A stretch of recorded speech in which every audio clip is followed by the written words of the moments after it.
Godwin John ministries வழங்கும் தினம் ஒரு சத்திய வார்த்தை. இந்த ஆடியோ நிகழ்ச்சிக்கு உங்களை அன்புடன் வரவேற்கிறோம்.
ஒளியிலுள்ள பரிசுத்தவான்களுடைய சுதந்திரத்தில் பங்கடைவதற்கு நம்மை தகுதியுள்ளவர்களாக்கினவரும் இருளின் அதிகாரத்தினின்று நம்மை விடுதலையாக்கி தமது அன்பின் குமாரனுடைய ராஜ்யத்திற்கு உட்படுத்தினவருமாயிருக்கிற பிதாவை ஸ்தோத்தரிக்கிறோம்.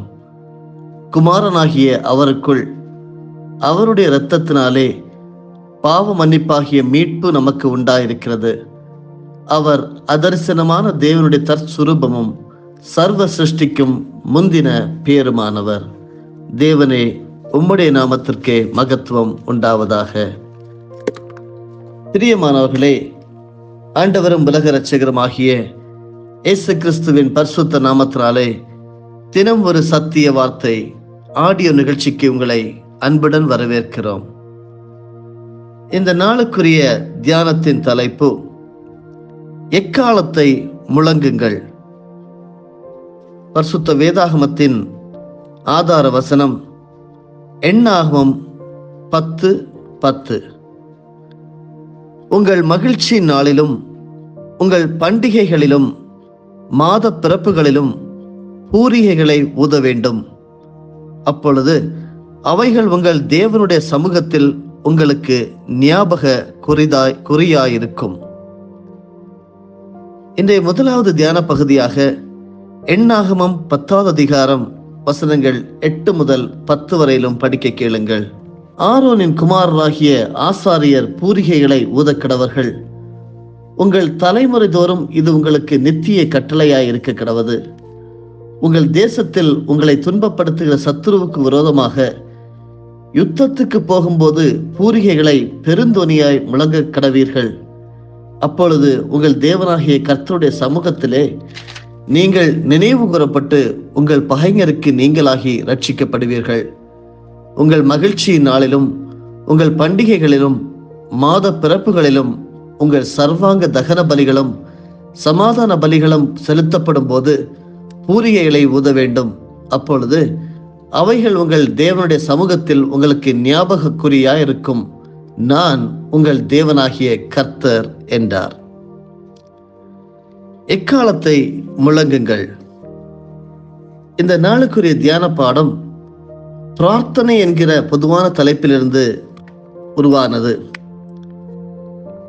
அமெரிக்க இராணுவ தளவாடங்களில் ஒவ்வொரு நாளின் இறுதியிலும் இறுதி சடங்குகளிலும் டப்ஸ் என்னும் ஒரு வகையான எக்கால சத்தத்தை தொனிக்க செய்வது வழக்கமாய் இருந்தது. அந்த பாடல் வரிகளை வாசிக்கும் போது ஆச்சரியப்பட்டு போவீர்கள். அதிலுள்ள அநேக வரிகள் தேவன் நம் அருகே என்கிற சொற்களோடு முடிந்தது. இராணுவ வீரர்கள் இருட்டு நிறைந்த காட்டில் இருந்தாலும் அல்லது தன் நெருங்கிய நண்பரின் இழப்பை குறித்து துக்கப்படும் போதும் தேவன் நம் அருகே என்கிற இந்த வார்த்தை அவர்களுக்கு நிச்சயமாக நம்பிக்கையை தரும். பழைய ஏற்பாட்டிலும் இஸ்ரவேல் மக்களுக்கு தேவன் தம் அருகே இருக்கிறார் என்பதை நினைவூட்டும்படி இதேபோல் எக்காலம் ஊதப்படும். தேவனுக்கும் இஸ்ரவேல் மக்களுக்கும் உள்ள உடன்படிக்கையின் ஒப்பந்தத்தின்படி பண்டிகை நாட்களில் எக்காலம் ஊத வேண்டும். எக்காலம் ஊதுவது என்பது தேவனுடைய பிரசன்னத்தை நாம் நினைவு கூறுவது மட்டுமல்லாது, மாறாக தேவன் நம் குறைவுகளை கேட்பதற்கும் நமக்கு உதவி செய்வதற்கும் வல்லவராய் இருக்கிறார் என்பதையும் உணர்த்துகிறது. அருமையானவர்களே, இன்றைக்கும் தேவன் நம் அருகில் இருக்கிறார் என்பதை நாம் நினைவு கூற வேண்டும். என்னை கேட்டுக்கொண்டிருக்கிறவர்கள் நீங்கள் சகோதரர்களாக சகோதரிகளாக இருக்கிறீர்கள். தேவன் உங்கள் பக்கத்திலிருந்து உங்களோடு இந்த செய்தியையும் கேட்கிறார். நீங்கள் ஜெபித்துக் கொண்டிருக்கும் போது நம்முடைய ஜெபங்களும் தேவனுடைய உதவியை கோரும் எக்கால துணியாய் இருக்கிறது என்று புதிய ஏற்பாட்டிலே 1 பேதுரு 3வது அதிகாரம் வசனம் 12 நாம் படிக்க முடிகிறது. நம்முடைய கஷ்டங்களில் அவர் நம்மோடு இருந்து நம்மை பலப்படுத்துவதாக நம்முடைய ஒவ்வொரு விண்ணப்பத்திற்கும் அவர் பதிலளிக்கிறார். அருமையானவர்களே, சிந்தியுங்கள். உங்கள் ஜெபங்கள் எப்பொழுது உதவிக்கான அழைப்பாய் இருந்ததென்று நீங்கள் உணர்ந்திருக்கிறீர்களா? தேவன் நம்முடைய ஜெபங்களை கேட்கிறார் என்னும் வெளிப்பாடு உங்களை எந்த விதத்திலெல்லாம் ஊக்குவிக்கிறது? சற்று சிந்தித்து பாருங்கள். எக்காலம் முழங்குங்கள்.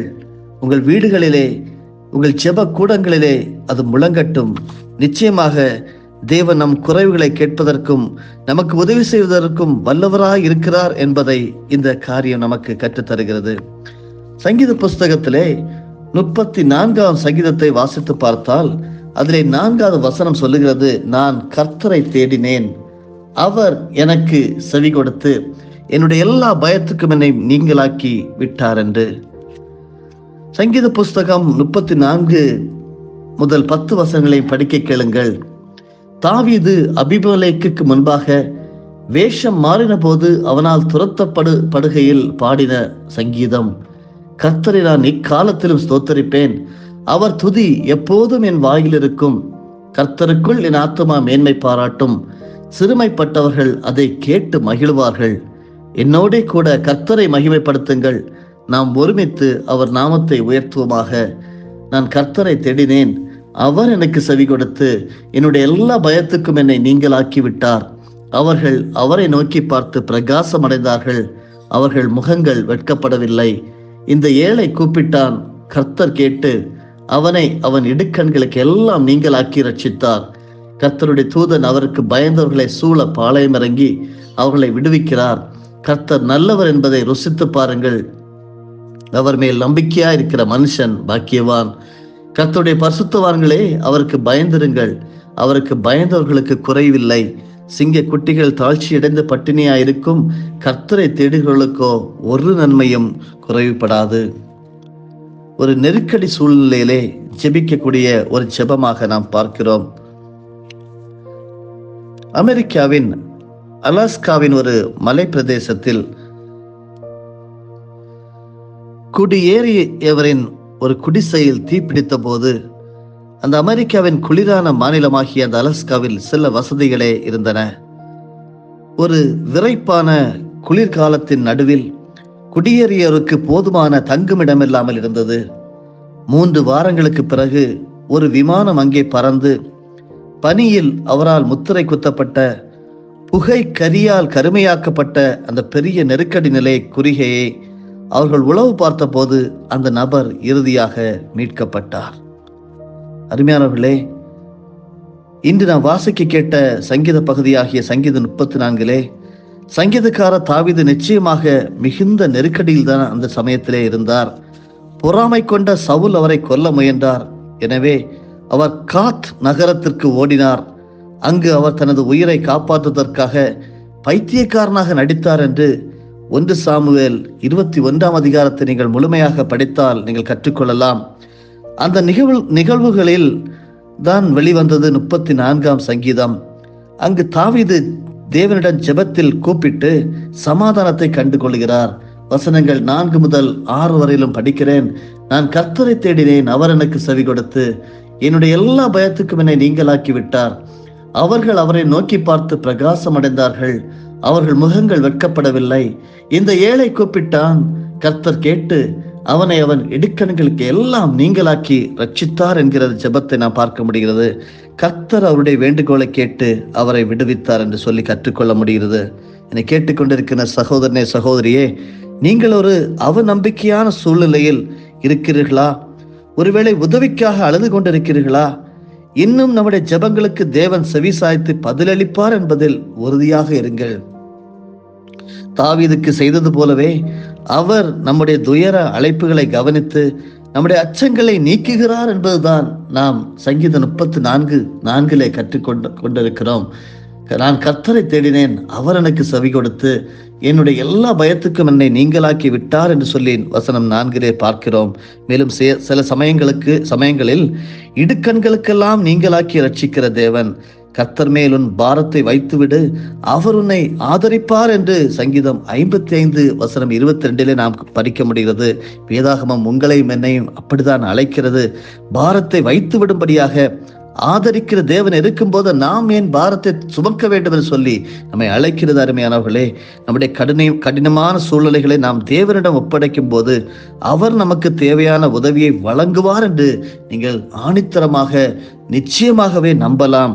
அவருடைய திறமையான கைகளில் நாம் பாதுகாப்பாகவே இருக்கிறோம் என்பதை நீங்கள் ஒரு நாளும் மறந்துவிட வேண்டாம். எப்படிப்பட்ட நெருக்கரை சூழ்நிலை வந்தாலும் எக்காலத்தை ஊதுங்கள். இரட்சண்யத்தின் கம்பீர சத்தம் உங்கள் வாய்களிலிருந்து புறப்பட கடவது, உங்கள் இல்லங்களிலிருந்து புறப்பட கடவது. பிரார்த்தனைக்கு பதில் இல்லாமல் ஒரு நாளும் தேவன் நம்மை கைவிடுவதில்லை. தேவனிடம் கூக்குரலிட்ட பிறகு நீங்கள் எப்பொழுது அமைதியாக உணர்ந்தீர்கள் என்பதை சிந்தித்து பாருங்கள். ஒரு மோசமான சூழ்நிலையிலிருந்து அவர் உங்களை எப்பொழுது மீட்டார் என்பதை யோசித்து பாருங்கள். சமர்ப்பித்து ஜெபம் செய்வோமா? ஆண்டவரோடு நாம் பேசுவோம். பரலோக பிதாவே, எங்களுடைய வேண்டுதலுக்கு நீர் பதிலளித்து உம்முடைய பிரசன்னத்தினாலும் அன்பினாலும் எங்களை இடை கட்டுவதற்காக உமக்கு கோடி ஸ்தோத்திரங்களும் நன்றிகளும். அப்பா, நான் கர்த்தரை தேடினேன், அவர் எனக்கு செவி கொடுத்து என்னுடைய எல்லா பயத்துக்கும் என்னை நீங்களாக்கி விட்டார் என்கிற சத்தியத்தை நாங்கள் நம்புகிறோம். ஆண்டவரே, எங்களுடைய பிரார்த்தனையை கேட்டு ஆறுதல் அமைதி எங்களுக்கு கொடுத்ததற்கு நன்றி. குறிப்பாக என்னுடைய பாவத்திலிருந்து எங்களை மீட்டதற்கு நன்றி. இயேசுவின் மூலமே பிதாவே, ஆமேன். என் ஆத்துமாவே கர்த்தரை ஸ்தோத்தரி, என் முழு உள்ளமே அவருடைய பரிசுத்த நாமத்தை ஸ்தோத்தரி. என் ஆத்துமாவே கர்த்தரை ஸ்தோத்தரி, கர்த்தர் செய்த சகல உபகாரங்களையும் மறவாதே. ஆமேன்.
இயேசு கிறிஸ்துவின் மூலமாக உங்களை நாங்கள் மனமாற ஆசீர்வதிக்கிறோம்.